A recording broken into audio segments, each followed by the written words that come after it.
Mais uma segunda-feira com live, compromisso aqui com vocês. Coloquei uma enquete lá nos stories e perguntando, né, qual seria o tema, o que vocês gostariam que eu falasse hoje. E o tema vencedor foi a uso capião e, em segundo lugar, o regime de casamento. Quem estiver entrando aqui, vai me avisando se o áudio tá bom, se o vídeo tá bom, porque a internet está oscilando muito. Eu fico recebendo mensagem da internet com baixa, enfim. Então me avisa, tá? Se tá bom, se tá me ouvindo, se tá me assistindo, e aí eu sei se vocês estão me ouvindo ou não, tá?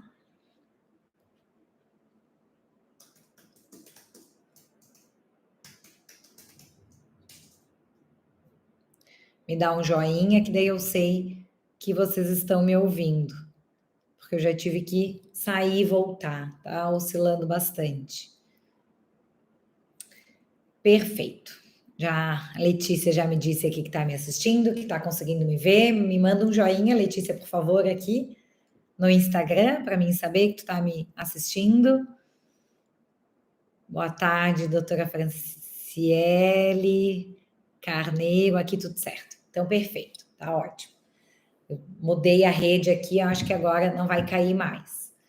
Então, gente, como eu estava falando, o tema hoje é o uso capião, é a influência do regime de casamento no procedimento de uso capião.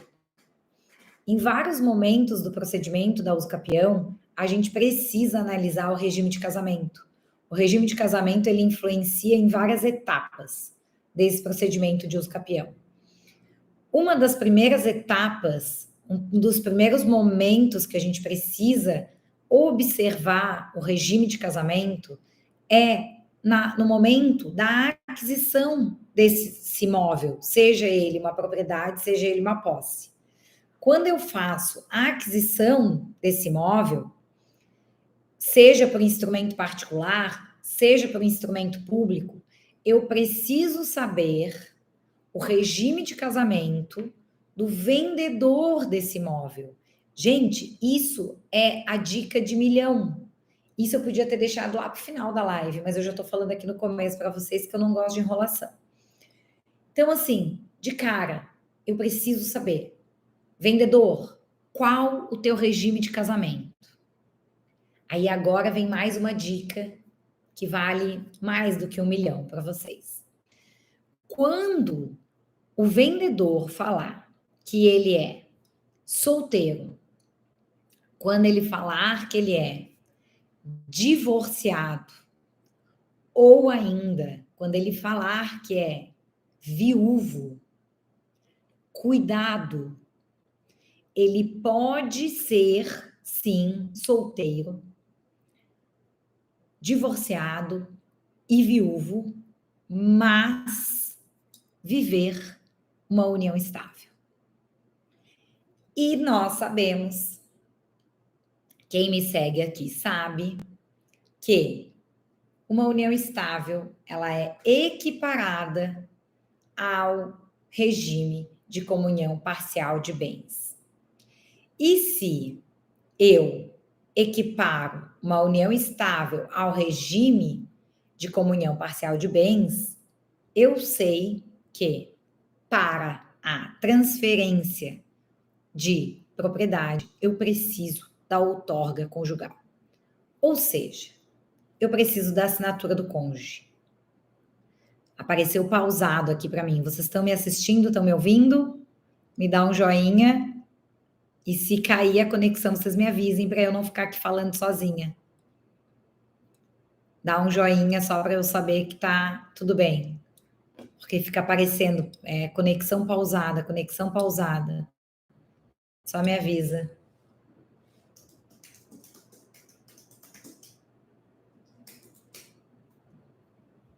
Ah, valeu, Letícia. Obrigada. Então tá. Então é isso, gente. Olha só a importância. Eu dei 2 dicas já que vocês têm que observar e é muito importante. Na aquisição desse imóvel, a pessoa que está vendendo o imóvel, ela pode vender esse imóvel, ela é capaz, ela é competente para a venda desse imóvel, e caso ela seja capaz, o regime de casamento dela, ou se ela vive numa união estável, é necessário pegar a anuência desse cônjuge. É necessário pegar a outorga conjugal desse cônjuge ou desse companheiro. Então vejam que isso é muito importante. Por quê? Porque isso pode ser anulado. Existe um grande número de julgados, de jurisprudência, se vocês pesquisarem sobre isso, para vocês verem que isso que eu estou trazendo para vocês é algo que acontece rotineiramente. Eu trabalho com uso capião desde 2003. Durante todos esses anos, eu já peguei mais de 50% dos contratos de aquisição dos imóveis que os meus clientes me trouxeram para fazer a uso capião e neles faltavam a anuência, a assinatura de algum dos cônjuges ou de um companheiro. Mais de 50% dos imóveis foram realizados de forma equivocada. Lógico, né? Foram feitos aqueles contratinhos de papelaria, contratos sem assessoria, sem o acompanhamento de um profissional. E aí não era observado a importância, a relevância de pegar a assinatura desse cônjuge ou companheiro. E aí, por isso, o grande número de julgados e jurisprudências que a gente encontra, se você fizer uma pesquisa. Se você botar agora no Google, tá? Venda de imóvel, outorga conjugal, tem muita coisa. Por quê? Porque isso acontece o tempo todo. Esposa vendendo imóvel sem assinatura do marido e marido vendendo imóvel sem a assinatura da esposa, tá? Isso acontece demais. Só que quem que vai se incomodar com isso? Quem compra. Então, cuidado na aquisição de imóveis. Então, esse é o primeiro momento. No procedimento de uso capião, eu falei para vocês que são vários os momentos que a gente precisa observar o regime de casamento, porque ele influencia. E o primeiro momento é esse. Estou adquirindo um imóvel para fazer uso capião. Quem está me vendendo? Qual o regime de casamento dele? Preciso da assinatura? Ele é solteiro, ele é viúvo e divorciado. Ele vive em união estável? Eu preciso saber disso também. É muito importante. E se ele não vive em união estável, conste isso. Declare isso. Pegue uma declaração dele, para que você tenha a garantia que você agiu de boa fé. Ele declarou, e quem está de má fé é ele, e não você, tá? Então, no caso de uma ação, você se exime dessa responsabilidade, pegando essa declaração dele, né? Tem que constar. Até no requerimento de uso capião extrajudicial, é obrigatória essa informação. Se ele é solteiro, divorciado ou viúvo, é obrigatório que conste em seguida desse estado civil se ele vive ou não vive em uma união estável. Por quê? Porque é imprescindível a participação desse companheiro, dessa companheira, nessa venda ou nesse procedimento de uso capião. Sempre que a gente fala de propriedade, é importante essa informação. Vencido essa etapa, né? Já fiz aquisição, Gisele, analisei certinho o meu vendedor, analisei o regime de casamento do meu vendedor, tá tudo certo, superei isso. Agora eu vou entrar com a ação de uso capião. Aí eu preciso levantar o meu imóvel, levantar a área desse imóvel. Eu preciso fazer um trabalho técnico desse imóvel. A gente chama de levantamento topográfico. É o quê? Nada mais é do que fazer um desenho, um mapa deste imóvel. Eu desenho ele e indico as coordenadas. O que são as coordenadas? Sabe aquilo que fica no GPS? Tipo, 55, daí tem um risquinho, não sei o que, quantos graus, isso são as coordenadas. Isso vai tudo no levantamento topográfico. Além disso, no levantamento topográfico, é obrigatório a informação dos confrontantes desse imóvel. E aí vem segundo momento, né, da análise do regime de casamento do nosso procedimento de uso capião. Por quê? Porque eu preciso saber se os meus confrontantes são casados ou não, ou se eles vivem em união estável ou não. Por quê? Porque caso eles sejam casados, eu preciso da anuência de todos para a minha uso capião. Então, eu preciso da assinatura dos confrontantes e dos seus cônjuges, caso eles sejam casados, ou dos seus companheiros, caso eles vivam em união estável. Essa informação é imprescindível. E se você não trouxer essa informação no seu requerimento, o registrador, questionamento em forma de nota. Por isso que eu falo, né, que o segredo do mau uso capião é uma ata notarial bem feita, porque se você faz uma ata notarial constando todas essas informações, você não vai ter uma nota devolutiva por causa disso. Então, vejam, segundo momento que eu preciso, né, saber do regime de casamento dos meus confrontantes. Eu preciso saber se eles vivem em união estável, se eles são casados, qual o regime de casamento. Por que eu preciso saber o regime de casamento? Porque se ele vive em separação total de bens, eu não preciso de uma anuência do cônjuge. Então, vejam, é importante saber o regime de casamento. É importante saber, é necessário saber se ele vive em uma união estável ou não, porque eu preciso da assinatura de todos. E aí, superado esse momento, eu preciso agora analisar o meu regime de casamento para saber se essa uso capião vai ser um requerimento em apenas o meu nome ou vai ser uma uso capião minha e do meu cônjuge, minha e do meu companheiro. Quando que eu adquiri essa posse? Essa posse se comunica ou não se comunica? Essa posse é dos dois ou é só de um? Quem que vai requerer essa uso capião? E aí, como que eu qualifico esse requerente? Se eu quero fazer a uso capião apenas no meu nome, como que eu faço essa qualificação da Gisele, pois a Gisele é casada? Como que fica isso? Então, vejam que são vários momentos que a gente precisa analisar o regime de casamento. E nesse último momento, como é que funciona? Se eu, Gisele, eu vou falar para vocês de um caso, uma situação que eu tive, tá? Eu, Gisele, recebi do meu pai um imóvel que ele tinha posse, ele não tinha a matrícula desse imóvel, era uma área de posse. Eu recebi como uma antecipação de herança, tá? Eu e a minha irmã. Eu sou casada pelo regime da comunhão parcial de bens. Então, comunhão parcial de bens, respondendo, inclusive, a uma pergunta que foi feita na caixinha de pergunta.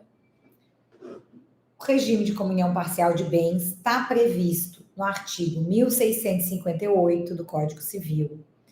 E lá está previsto que, no regime de comunhão parcial, comunicam-se. O que é comunicam-se? Partilha, tá? Se partilha. Os bens que vierem depois ao casal, na constância do casamento, com exceção dos seguintes: excluem-se da comunhão os bens que cada cônjuge possuir ao casar.